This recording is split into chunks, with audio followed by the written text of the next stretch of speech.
Tonight, we have several breaking stories as we come on the air. This dangerous cold, wind chills below zero tomorrow in the Northeast, and this historic snowstorm. Interstates and highways shut down tonight, multiple accidents. Also breaking, President Trump after pardoning 1,500 January 6 defendants, explaining just moments ago why he did this. First tonight, the brutal cold from the Northeast all the way to the South. The images coming in, whiteout conditions around New Orleans. Parts of Louisiana and Texas seeing the most snow in more than a century. Multiple accidents tonight on the highways, more than a dozen airports closed in multiple states, including both airports in Houston. And then the extreme and dangerous cold across 80% of the U.S. right into the Northeast. Tomorrow morning, those wind chills below zero, and Ginger Zee is standing by with the forecast. Also, the breaking news, President Trump moments ago on why he pardoned those 1,500 January 6 defendants, including those who assaulted officers. Tonight, some of those officers who came under attack at the Capitol asking, what about protecting us? The officer trapped at a doorway screaming for his life tonight, what he told our Rachel Scott. And the moment our reporter was outside this detention center as supporters of the January 6 defendants called into the jail, telling prisoners they were about to go free. Tonight, some Republicans saying they don't agree with this, and the Democratic leader asking what happened to backing the blue. President Trump's sweeping executive actions, including declaring an emergency on the border, and tonight at least 22 states now suing to block his attempt to limit birthright citizenship. And the news on investing in artificial intelligence coming in moments ago. The horrific fire at a popular resort while hundreds of guests were sleeping. Dozens killed, some using bed sheets, trying to escape the flames. Tonight, amid multiple burglaries targeting pro athletes, the arrest now involving the break-in at the home of NFL quarterback Joe Burrow. Who they were and where they were from. The new prisoner swap between the U.S. and the Taliban, what we've learned. Tonight, a U.S. border agent shot and killed in the Northeast. One suspect dead, another in custody. We'll have late details. New wildfire evacuations in Southern California, and this time in San Diego. Multiple wildfires there, and now dangerous winds returning to the Los Angeles area. The new report tonight about those popular weight loss drugs when it comes to dementia, infections, and substance abuse. Also tonight here, the newest members of the Baseball Hall of Fame just revealed tonight, and remembering the last surviving member of an iconic band. You'll know their music. From ABC News World Headquarters in New York, this is World News Tonight with David Muir. Good evening. We're back in New York, and we begin tonight with this dangerous and brutal cold in the Northeast and across much of the country tonight, and now what has become an historic winter storm across multiple states tonight. The first ever blizzard warning for parts of Texas and Louisiana. Snow and freezing rain from Texas to Florida to the Carolinas, whiteout conditions. This is the Texas Panhandle right here. Treacherous travel tonight. This is Bourbon Street in New Orleans, the city getting 8 inches of snow, blizzard conditions near Lafayette, Louisiana, more than 7 inches of snow and counting, cars and trucks off the road. Near Houston tonight, a FedEx tractor trailer overturning, both of the city's airports shut down. Multiple airports, in fact, across the region have halted all flights. Snow all the way to the Florida Panhandle. Look at this, winter storm warnings in Pensacola, slow going on Interstate 10. And just look at the numbers tonight, the dangerous cold, the wind chills tomorrow morning at or below zero. New York City to Washington, D.C. In Asheville, North Carolina, -3. Ginger Zee with the forecast in a moment here. But first, Victor Oquendo tonight, right in the middle of this storm. Tonight, drivers in ditches, highways shut down. Treacherous travel from a once-in-a-generation Gulf Coast whiteout crippling the Deep South. We've never seen anything like this. I mean, it's that simple. The first blizzard warnings ever issued for the state of Louisiana. Howling wind and more than 10 inches of snow in spots. Authorities shutting down dozens of highways, overpasses, and bridges. The challenge I think we're going to face is the bridges right now are acting like big ice trays. In New Orleans, this drone video showing the iconic streets of the French Quarter packed with snow. The city's downtown streets practically unrecognizable. Residents stunned by all of it. I've seen snow before, but never in New Orleans. In Houston, both airports closed to all flights until tomorrow. More than a dozen airports halting operations across the region, thousands of flights canceled. It's 10 a.m. in downtown Houston, and there isn't a soul in sight. Officials urging everyone to stay off the streets. Officials say while help is coming from around the state, the city doesn't even own a single snowplow of its own. Just outside Houston in Fort Bend County, authorities say multiple 18-wheelers were involved in this crash, shutting the Southwest Freeway for hours. No one was hurt, but traffic fatalities have been reported in the state. The system fueled by the coldest air of the season that's punishing nearly the entire country. Officials in Georgia say at least one person has died of hypothermia, and authorities in Austin say at least 2 have died in the cold there. And David, while the snow is headed east, this frigid cold is not going away. All of the melted ice and snow expected to refreeze overnight, leading to some dangerous conditions on the roads. Officials here in Houston asking everyone to stay home. David? What a scene across multiple states tonight. Victor Oquendo leading us off. Let's get right to Chief Meteorologist Ginger Zee. And Ginger, this dangerous deep freeze really on the way for millions, including the Northeast. Some 80% of the country dealing with this? Yes, and while so many from Boston back to the Twin Cities are in a snow drought, David, we are seeing this flip-flop of winter. And that's exactly where we start with this astonishing Gulf Coast storm. All-time record snow, Mobile, Alabama, and they're still snowing, more than a half foot already. Beaumont, Texas, more than 5 inches. Pensacola, Florida, right there in the Panhandle, 5+ inches. And New Orleans at 8 inches, rivaling that 1895 storm, which was the last record for so many. Many of them broke today. And it's still snowing in southeast Georgia. Macon, Augusta will get it right up the coast there. Charleston into Wilmington. We're timing it out into the overnight hours. That's when the snow is going to really get heavy along those beaches in the southeast. Down to ice still in Jacksonville by 6 a.m. tomorrow. So a lot of schools preemptively closing. That's great news because really staying off the roads is how you're going to get around this one. Look at all those cold weather alerts from Michigan right down to Texas and over to Florida. David, record lows possible tomorrow morning. I had a lot of people writing me and saying, hey, your weather showed up on my lawn. Don't worry, you'll get some moderating temps in the south by the weekend. Yes, just take these temperatures seriously, though. It's going to be a very cold and dangerous morning ahead, Ginger. We'll see you on GMA. The other news tonight, President Trump just moments ago on why he pardoned the more than 1,500 defendants in the January 6th attack on the Capitol, including those who assaulted officers. Well, tonight you'll hear from officers who came under attack asking, what about protecting us? Tonight, some Republicans saying they don't agree with this, and the Democratic leader asking what happened to backing the blue. Here's our senior political correspondent, Rachel Scott, on the Hill tonight. Tonight, the cries that horrified the world on January 6th. Capitol Police Officer Daniel Hodges screaming for help, crushed by surging rioters. And now all of those rioters pardoned or their sentences commuted by President Trump. In an interview tonight, Officer Hodges, who was still on the force, telling me it's a miscarriage of justice and a slap in the face. The president's pardons covering some 1,500 people, including the more than 600 charged with assaulting or resisting law enforcement. So this is January 6th. These are the hostages.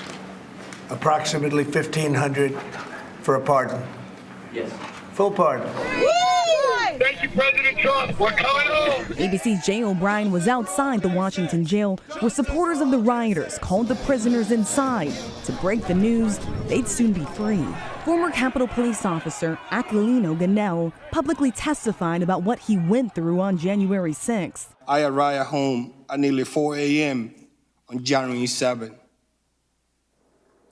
I had to push my wife away from me because she wanted to hug me.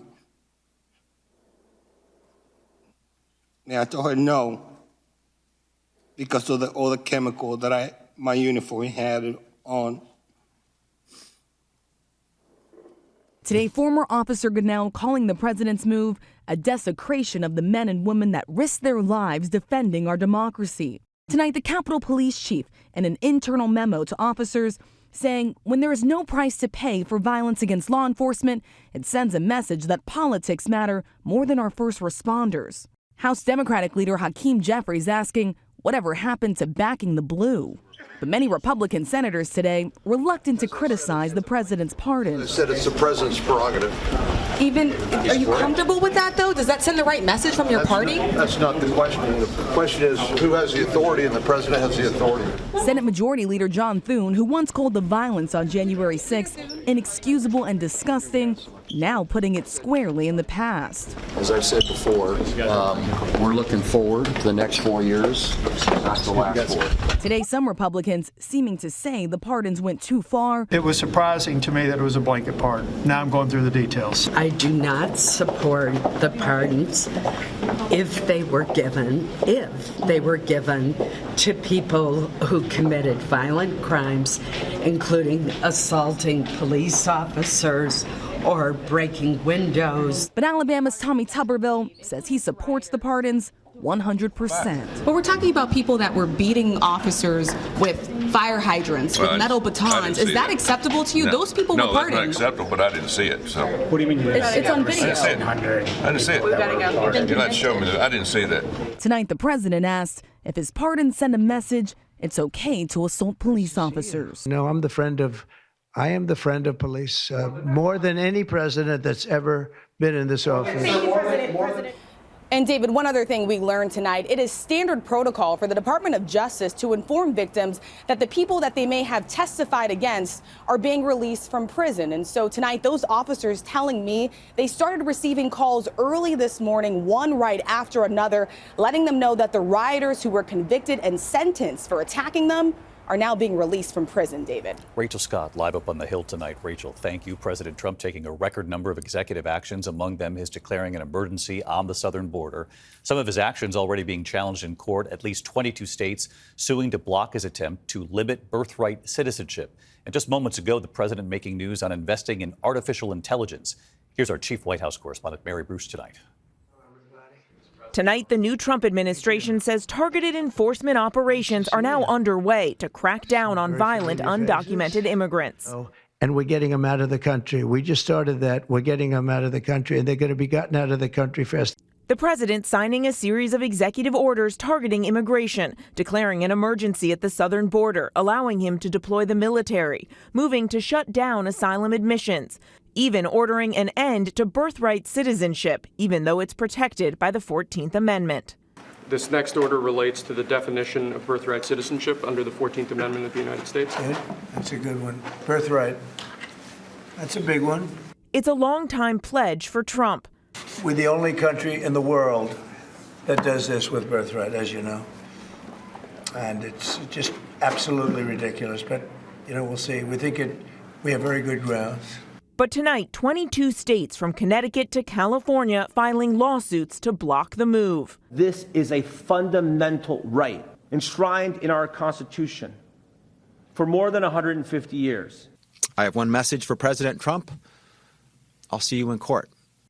And President Trump tonight announcing up to $500 billion in private sector investments to grow artificial intelligence in the U.S. and create massive new data centers. Trump taking credit for the new commitment by tech companies with the CEOs of Oracle, OpenAI, and SoftBank by his side. The president claiming it will create 100,000 new jobs in the U.S., David. Mary Bruce at the White House tonight. Mary, thank you. We turn tonight to the deadly fire at a popular resort while hundreds of guests were sleeping. The horror playing out in northwest Turkey. The images, this breaking out in the middle of the night, more than 230 guests, some tying bed sheets together just to try to escape this.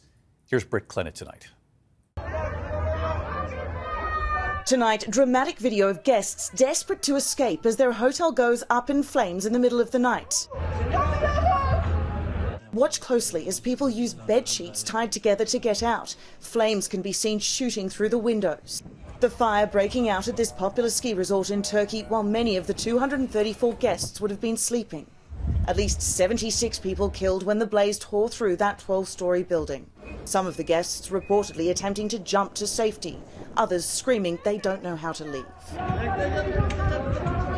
It's not yet clear what caused the fire, but local authorities are suggesting it may have started in the hotel's kitchen. 9 people now detained, including the hotel's owner. David, it took 12 hours for firefighters to bring that blaze under control. Turkish President Recep Tayyip Erdogan expressing his condolences, saying we are all experiencing a great sadness. David. Britt Clennett tonight from London. Britt, thank you. Back here in the U.S. tonight, the arrests involving the break-in at the home of NFL quarterback Joe Burrow. Here's Aaron Katursky. Tonight, a month after a burglary at the home of Cincinnati Bengals quarterback Joe Burrow, 4 suspected gang members from Chile are under arrest. Someone is trying to break into the house right now. My daughter is there. This is Joe Burrow's house. She is staying there. He's at the football game. The Bengals were playing in Dallas at the time. We do have a shattered window into the bedroom. The bedroom has been ransacked. One of the suspects, court records said, bought a tool like this one that burglars use to break glass. Ohio authorities said the Chilean nationals were in the country illegally and behind a string of burglaries targeting multi-million-dollar homes. I feel like my privacy has been violated in more ways than one, and way more is already out there than I would want out there and that I care to share. In the suspect's vehicle, police said they found an old LSU shirt and Bengals hat. The FBI has warned pro athletes, David, that South American criminal gangs are targeting their homes while they're playing. Court records said these 4 Chilean suspects told police they were visiting Ohio to see the snow. David? Aaron Katursky tonight. Aaron, thank you. In the final hours of the Biden administration, they worked to arrange a prisoner swap with the Taliban in Afghanistan, freeing 2 Americans. One of them, Ryan Corbett, who was abducted in 2022, seen here with his children, exchanged for Khan Mohammed, a Taliban member imprisoned in California on terrorism and drug charges. Corbett's family tonight thanking both President Trump and former President Biden. When we come back here tonight, we have learned a U.S. border agent has been shot and killed in the Northeast, what authorities are now saying. The new wildfire evacuations, this time in San Diego, and the winds now returning to L.A. And tonight we remember the last surviving member of a band you'll know.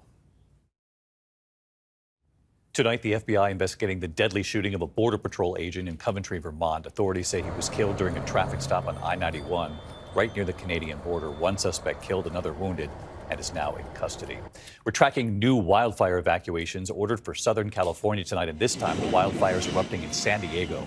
Firefighters racing to contain the Lilac Fire, the Friars Fire breaking out of the Fashion Valley Mall, and now dangerous winds returning to the L.A. area tomorrow night. When we come back here, the new report about those popular weight loss drugs when it comes to dementia, infections, and substance abuse. And tonight, the new inductees into baseball's Hall of Fame, the list just out moments ago. To the Index, a new study revealing more potential benefits of those popular weight loss drugs like Ozempic, Wegovy, and Mounjaro. Researchers say the drugs appeared to reduce the risk of dementia, infections, and substance abuse for some who were taking them. The newest inductees to the Baseball Hall of Fame just announced tonight. Former outfielder Ichiro Suzuki, the first Japanese Hall of Famer. Former pitcher CC Sabathia and reliever Billy Wagner, all inducted. When we come back here tonight, remembering a legendary musician. Finally tonight here, musician Garth Hudson has died, the last surviving member of the band. He was to many a musical genius. They were known simply as the band.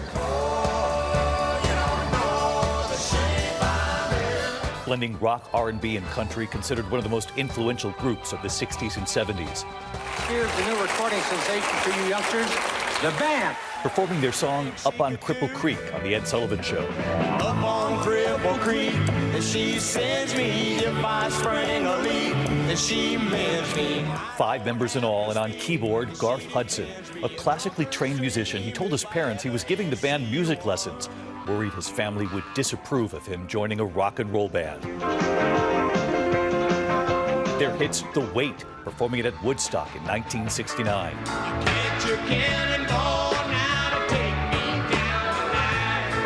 And the night they drove Old Dixie down.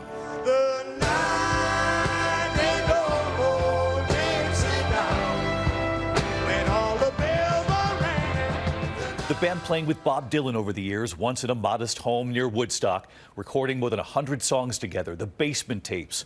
Garth Hudson in charge of the tape machine.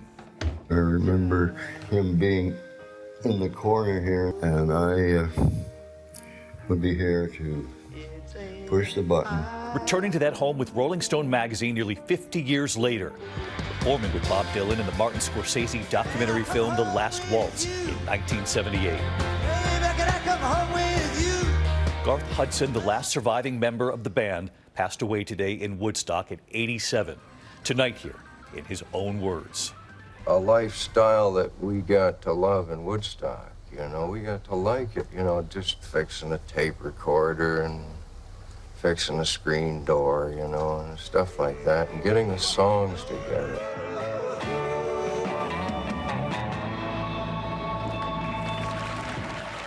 Garth Hudson tonight in his own words. I'm David Muir. I'll see you right back here tomorrow night. Good night. Thank you for making World News Tonight with David Muir, America's most watched newscast.